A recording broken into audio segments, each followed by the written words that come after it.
Fish fry అంటే మనం ఎప్పుడు కూడా కార్న్‌ఫ్లోర్ ఉపయోగించి చేసుకుంటుంటాం కదండి. అలా కాకుండా ఈసారి మనం ఈ వీడియోలో కార్న్‌ఫ్లోర్ ఉపయోగించకుండా ఫిష్ ఫ్రై ఎలా తయారు చేసుకోవాలో ఈ వీడియోలో చూద్దాం.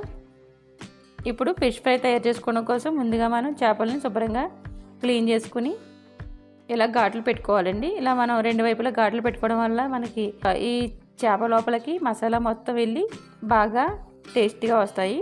ఇలా ఘాట్లు పెట్టుకుని పక్కన పెట్టుకున్న తర్వాత మనం ఒక ప్లేట్లోకి సాల్ట్, కొంచెం పసుపు, కారం, ధనియాల పొడి, జీలకర్ర పొడి, గరం మసాలా, అల్లం వెల్లుల్లి పేస్ట్, ఒక స్పూన్ పెరుగు వేసుకుని కొద్దిగా నిమ్మరసం కూడా పిండుకొని ఈ మసాలా మొత్తం కలిసేలా బాగా కలుపుకోవాలి. ఇప్పుడు ఈ మసాలా గలా కలుపుకున్న తర్వాత దీంట్లో ఒక గుడ్డు పగలగొట్టుకుని వేసుకుని మొత్తం అంతా ఈ మసాలా మొత్తం కలుపుకోవాలి. ఇలా కలుపుకున్న మసాలా మొత్తం మనం కట్ చేసి పక్కన పెట్టుకున్న చేపలకి పట్టించి రెండు వైపులా బాగా పట్టించి వీటిని ఒక పావు గంట వరకు పక్కన పెట్టుకోవాలి.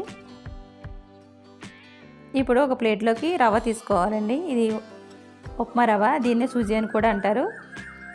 ఇప్పుడు ఈ మసాలా పెట్టి పక్కన పెట్టుకున్న ఈ చేపలను ఈ రవ్వలో ఇలా మొత్తం అంతా కూడా మనకి రవ్వ మొత్తం చేపకు పట్టేలాగా పట్టించుకోవాలి.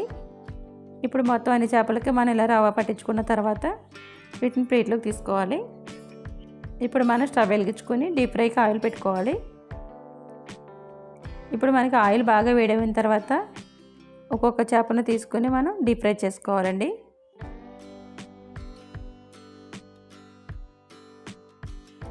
వీటిని వేసిన వెంటనే తిప్పుకోకూడదు. అలా తిప్పేయడం వల్ల మనకి చేపలు అనేవి విరిగిపోతాయి. కాబట్టి ఒకవైపు బాగా వేగిన తర్వాత అప్పుడు రెండో వైపు తిప్పుకోవాలి.